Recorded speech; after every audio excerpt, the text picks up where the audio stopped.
Hello everyone, I'm really delighted to welcome you to the latest edition of TNC's Down the Wire podcast, and today's topic is an absolute cracker, creating your strategy for ZTNA. I'm John Waterhouse, CEO of the Network Collective. I'll be your host for the next 20 minutes. As I'm sure everyone joining knows, TNC is the UK's largest independent network and telecoms strategy and sourcing consultancy. We support over 300 major UK and multinational companies and help them to get the best possible commercial, technical, operational and contractual results from the network and telecom solutions. So joining us today to share his expertise is our CTO, Craig Northveth. Craig, would you like to say hello to our viewers and listeners? Yeah, hi John, hi viewers and listeners. It's nice to be back again. It's been a while since we've done one of these, so yeah, looking forward to this topic today. It is. It's a good topic as well, isn't it? Very good topic. Yeah, so super interesting. So what we're going to cover today is what are the key steps you need to take to develop your strategy for ZTNA. But I think before we go any further, our first question today should be, what does ZTNA stand for? Now, I went into this podcast thinking, well, I know what ZTNA stands for. And in our preamble, you told me I might not know what ZTNA stands for. So Craig, what does ZTNA stand for? Yeah, it's a really great question to start off with, John, because I think there are various different definitions of this out in the market. So I think let's start with the kind of the top level definition, the conceptual definition of ZTNA. So zero trust network architecture. So I think the key thing here is this is a concept. So this is really around looking at all aspects of the network, the compute environment, the end user environment, and trying to establish how you create zero trust. So you're being able to ultimately utilize open networks, really look at how you identify users, apply security, use trust brokerage effectively to get from user to application, and so on and so forth. But also that's within the data center environment as well. So you can create a zero trust architecture within the data center environment as well. So it's a concept, it's an architectural concept. I think that's what most people would know it as. I think what we also see in the market now is a particular product variation of ZTNA. So we've seen some of the key players in the market talk about ZTNA as zero trust network access. So when we hear this kind of access variation of it, typically this is really focused on almost like VPN, traditional VPN replacement. So it's using the concepts and principles of ZTNA as zero trust network architecture, but specifically looking at zero trust network access and how that effectively, would potentially become a replacement for traditional VPNs. So at the risk of adding acronyms on acronyms, are we essentially saying that a very tight definition of ZTNA as access is actually a part of the wider ZTNA of architecture? You could say that, yeah. I think that's probably a nice summary, a nice wrap up for it. But yeah, absolutely. Access is a component, obviously, of the overall architectural concepts and principles. So yes, that's a good way to summarize. Okay, and on our pod today, we're talking zero trust network architecture, so the more holistic definition. Yes. Cool. Excellent. I hadn't anticipated that being quite such a complicated question. But anyway, so you started to sort of talk us through what ZTNA, as in zero trust network architecture, is. Can you expand on that at a conceptual level and also sort of touch on why it's becoming such a hot topic? Yeah, so I think the concept then. So if we look at it as a concept, it's really been born out of a number of things. So there's been a strong focus on security for many years. And I think there's been a lot of debates, a lot of arguments around the best way to secure data, best way to secure users, the best way to secure your network. And I think where we've ended up over the last few years is a general concept that is very difficult to sort of build perimeter type security models these days. We know things like hybrid working, cloud-based computing, multi-cloud computing, consumerization of IT services, IoT, all this type of stuff makes it very difficult to define boundaries. So ZTNA as a concept really is coming around the principle of almost like trust nothing and verify everything. So really, if you want to access an asset, whether that's a data asset, a service, a network asset within your environment, you've got to be able to implicitly verify the end user that's trying to consume that, or the device that's trying to consume that service. So identify it, authenticate it, and authorize it, and continually go through that process to ensure that, if there's a posture change, for instance, if a different user logs onto a device, or if a device is compromised, or something like that, that you're continually checking that process of authentication authorization. So this is how we kind of move into zero trust. Yeah, trust nothing, authenticate, authorize absolutely everything, and continually do that process throughout the end-to-end cycle of accessing applications. And just to be clear, you talked earlier on about ZTNA being a concept, and I guess that's a key point, right? It's a concept, it's not a single product. You can't go out and buy ZTNA and plug it in and it's done. It's a set of things. It's a set of architectural principles which then effectively turn into a number of potentially different products. So when we look at the concept overall, and we look at the potential products that might sit within there, there's a lot of different things. So we could say that SD-WAN and certain SASE services form part of a ZTNA concept. When we look at this from a branch point of view, for instance, versus maybe a hybrid worker, someone who's working, or a home worker, and the concept's slightly different. So within a branch, SD-WAN might be able to provide some of them key security controls, identity management. It might be able to provide some inspection of traffic. It might be able to provide some secure tunneling up to the application. So you're creating some trust effectively from a branch environment to an application. But when you're at home, you're on an untrusted network. So you need to be able to, again, try to replicate that same thing. But in that instance, you'd probably use, end user clients. You might use some cloud-based secure access services, edge capabilities, SASE capabilities, the secure web gateway, for instance, or cloud-hosted IDS, IPS type services, and trying to replicate the zero trust principles, regardless of where you're accessing services from, and regardless of the applications that you're accessing as well. So again, public, private types, different types of applications.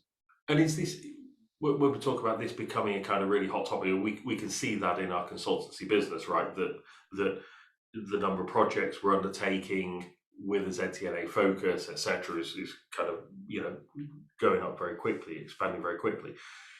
Is it hybrid working which has kind of got everyone so excited about it? Is that what's behind it, or are there other drivers? I think there's probably 3 or 4 key things. So hybrid working is definitely one of the challenges. So from a basic security operations perspective, hybrid working introduces lots of risk. You obviously still need to be able to push a consistent policy across the whole environment, whether they're in a private location, in a branch location, or whether they're at home. You need some level of consistency in terms of applying security controls and applying some level of authorization authentication to application access. So I think that's definitely one of the drivers. I think the other thing would be the general InfoSec security mandate now. So zero trust is high on the InfoSec agenda. So zero trust as a principle, looking at that across all aspects, so application development, data center architecture design, cloud architecture design, and obviously zero trust network architecture design as well. So it's really been pushed down as a key InfoSec principle into the business. So that's again the driving force behind looking at how to do things differently. I think the sort of third thing is as well around cloud transformation. So this can be seen as potentially an enabler for cloud transformation. So if you create a policy or a principle around zero trust architecture, zero trust network architecture, and particularly zero trust network access, then moving your applications in the background, maybe from an on-prem to a cloud-based solution, the experience from an end user perspective is quite transparent. Right. So when access stays the same. So we're starting to see people look at it as potentially as an enabler for allowing the transition of on-prem workloads to cloud workloads. Right. Well, So so there's a lot of things going for it, really. yeah, okay, yeah. I mean that does explain it, because I mean, just looking across our customer base, and I'm sure we're all sort of large enterprises, that cloudification is is a huge process, a huge driver. It's happening everywhere. So yeah, that explains why there's so much interest in ZTNA. I think the fourth one is just because the threat landscape generally is just becoming far more complex these days. The traditional models are just not really fit for purpose. We've got some customers with traditional models where they've just had to increase the deployment of firewalls across lots of different locations, providing logical segmentation within local environments, and it just becomes a massive overhead from a security operations point of view, and obviously a big cost as well. Because you have complicated license, support all of them distributed firewall capabilities, whereas moving to more of a zero trust, kind of identity driven, cloud-based model, it becomes easy to administer, obviously easy to orchestrate, single policy enforcement, and allows you more flexibility in terms of moving applications and changing the privileged access on a per user basis depending on their posture. So again, a great example of how this would work in practice, if you're on your enterprise branch location, then that could be deemed as a semi-trusted network, if you like. You might be able to access more within that environment than potentially what you could do if you were in a Costa or a McDonald's, for instance, because you're not necessarily going to be wanting to give crown jewels access to somebody who's sat in an unsecure type of area. So you can really look at the posture of a device, the access, the conditional access type based models in terms of where you're coming from, what you're accessing. Have you got the latest antivirus signatures and things like that on your device? Is it up to date? Is the SSL certificate valid? Lots of different things that you can feed into the mix in terms of approving access to certain applications. And it sounds like it's a much more agile architecture that going back to the model we were talking about, that we are still seeing of more and more firewalls out there, etc., etc. It sounds like that would be a much more rigid model, and in the more modern, kind of more fluid, agile enterprise environment, that presumably would really slow things down compared to ZTNA, which would give much more flexibility. It's far more flexible. It's far more consistent as well in terms of policy. One of the challenges a lot of organisations have with multiple enforcement points is consistent policy. You can have different policies in terms of what services you can access on a branch versus what you can access at home. Is where hybrid working is changing that as well. People want hybrid working becoming a permanent fixture now. Organisations want their people to be able to access things as frictionlessly as possible. So not have to maybe backhaul to a VPN gateway in the data center, then be applied some security there, and then trombone back out of the internet access to access some services that are out in SaaS or in the cloud. They want it to be able to go direct because it's far more efficient. No reliance on the backhaul or single point of failure within the data centers, but they want them to still be able to have that same consistent security policy. So this is where we start seeing the the zero trust network access model as a product becoming quite prominent as well. Okay, well, that's a sort of perfect segue, really, because what I was hoping you would talk us through is what are the elements that make up the zero trust network architecture itself, and it sounds like the zero trust access is one of the components. But what are the other components that go into making up a ZTNA environment? Yeah, I think if we look at the access, so the way we kind of position this with customers now is there's probably two core areas to focus on. So there's the access piece. So this is users to applications, effectively securing that connection. Again, going through that verification, identification, authentication, approval type process.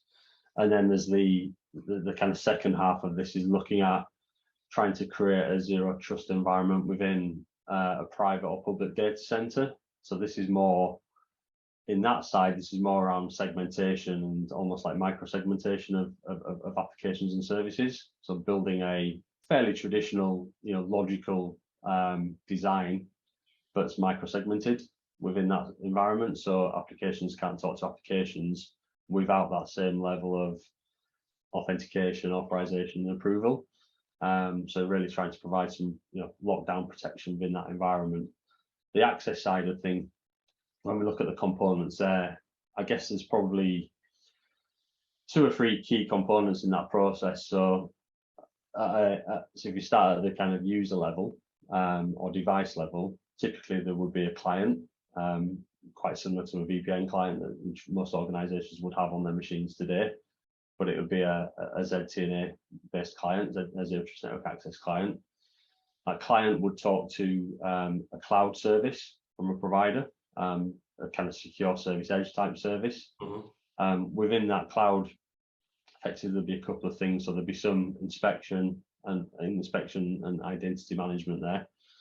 There'd be something called a trust broker. So the trust broker is something that would talk directly to an organization's IDAM platform. So it could be, for example, Azure AD. So that's where all the policies sat around what users can access. So, there might be a specific policy for a group of users in finance, for instance, that have got access to finance platforms and maybe some productivity platforms. So what that trust broker would do, along with the secure service edge capabilities, is do a lot of things like posture checking, conditional access checking, sync up to the identity management and policy management process to say what can this person access. And once it's gone through that verification, authentication, and approval process, what it does then ultimately is it calls into an application connector, which sits in front of the application in the data center. That application connector then effectively establishes connection back into the trust broker, and then it joins the 2 things together. So where this is really strong from a security point of view is the end user never talks directly to the application. Right. So you basically providing some really stringent security around never allowing any direct access into that application.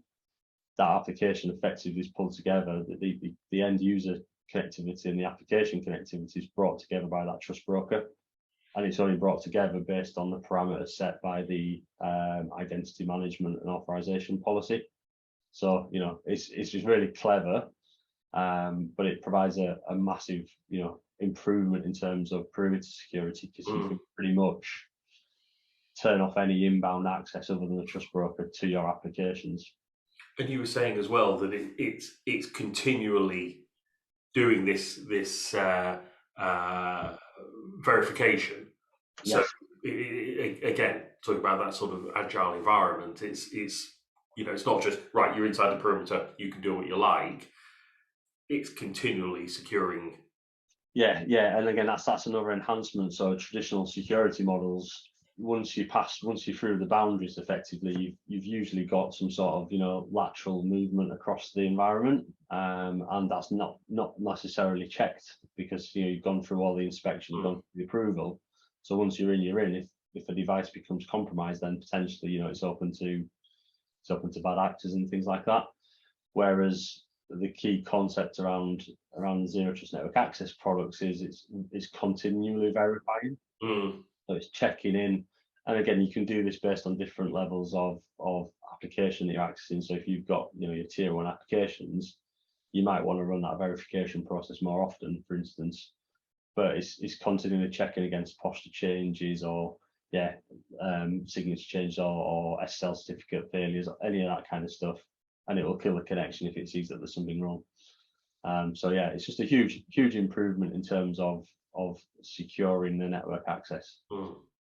But it's super interesting. I guess what you're describing is a pretty complex set of services. How mature is this in terms of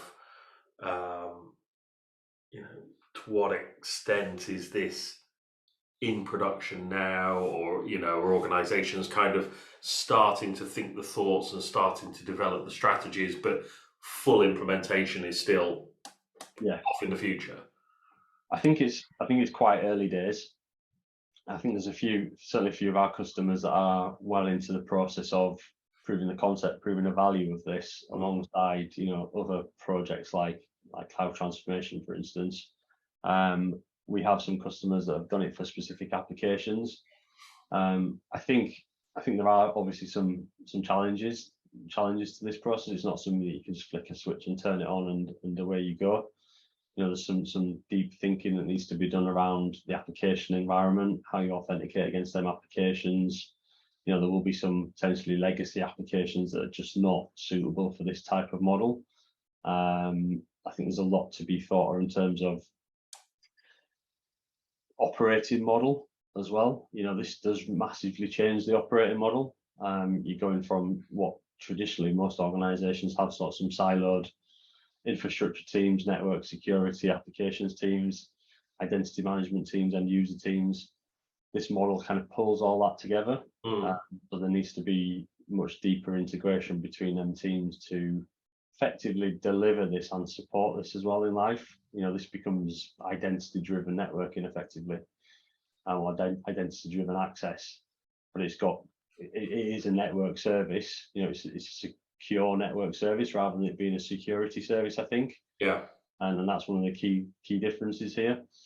So you do need to look at that, operating model, looking at how you structure a team, how you sort of deliver this and support this. But there's all sorts of other things, to take into consideration.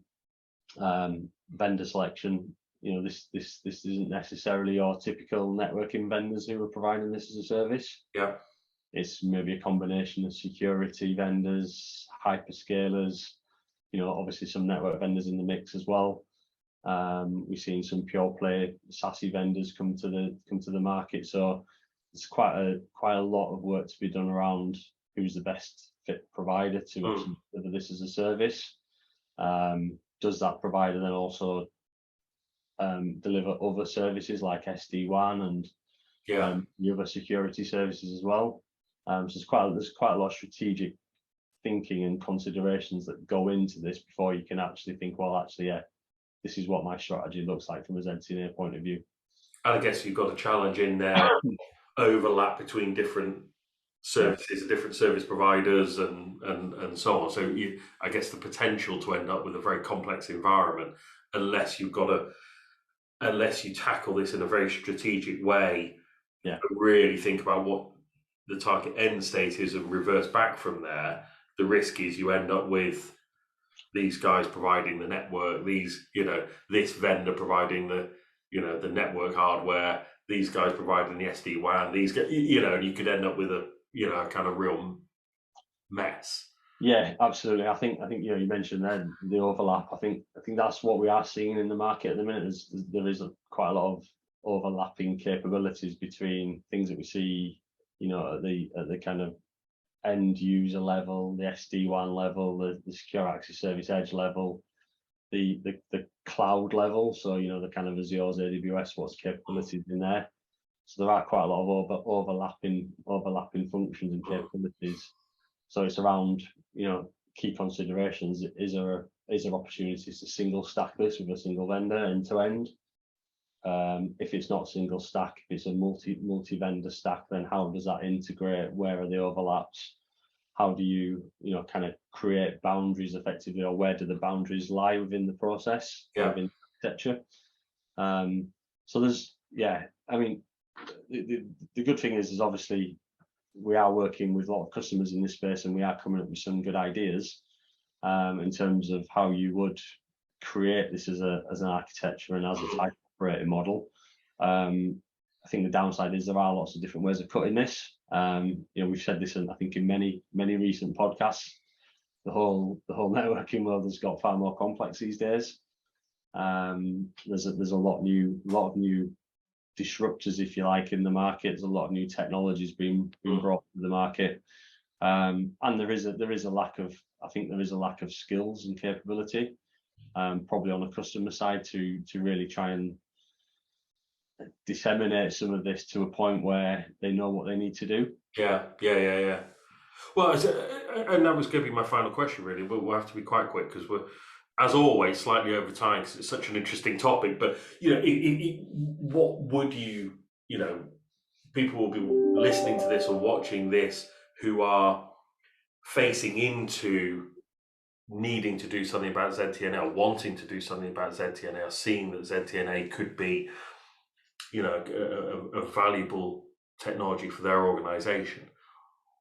What are the key steps they need to take? I'm guessing key step number one is to sit down and really think through what your strategy, where you're trying to get to, by when, to achieve what, sort of reverse back from there.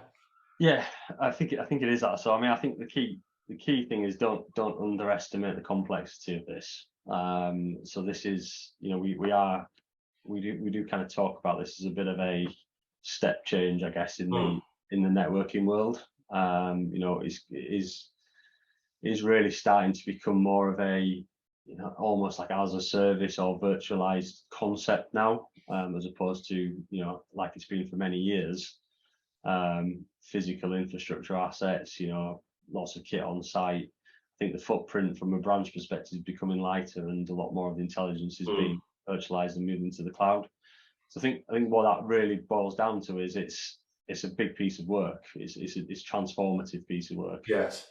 We've talked in the past about the network becoming, it has been for many years, but increasingly becoming a critical part of the business infrastructure. Everything relies on it now, and obviously securing it is as much as important as anything else. I guess it's got that leakage now, right? I guess that's the key thing. The reason why it's become so complex and so transformational is it's not just now some plumbing over which the security guys do their security and the applications guys do their applications. What you're describing in the ZTNA world, the network is becoming the security and is, and needs to integrate, from talk about IDV and so on, needs to integrate back into the applications and so on. So it's becoming a much bigger and I guess more wide-ranging part of the infrastructure. Yeah, and it makes sense, right? Doesn't it? Because it's again, traditionally, why would you kind of divert traffic off to another device and then do the inspection, do the security, and then bring it back onto the network?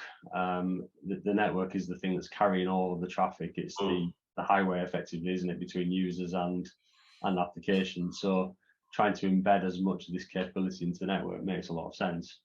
But that's just the way we see the market going. But yeah, I think back to the question, what do customers need to do? It really is, think of this as a strategic activity, approach it like a transformation. Think about all of the dependencies that's in play here. So your application environment, your end users. Think about policies around hybrid working. Obviously, take some input from InfoSec because they're going to have the mandate around zero trust, or highly likely the mandate around zero trust. And it needs to be a collaborative and collective process across most of the IT, architecture and application teams, because it will impact everything. And call us. Obviously. I mean, that's...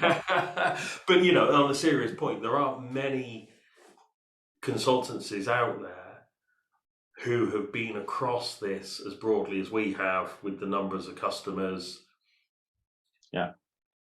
And of course, with the independence, so not just trying to say, yeah, great, whatever your problem is, why don't you buy something from these guys? So I guess that combination of independence and expertise, probably puts us in a pretty useful position to help organizations who are starting to think down this road.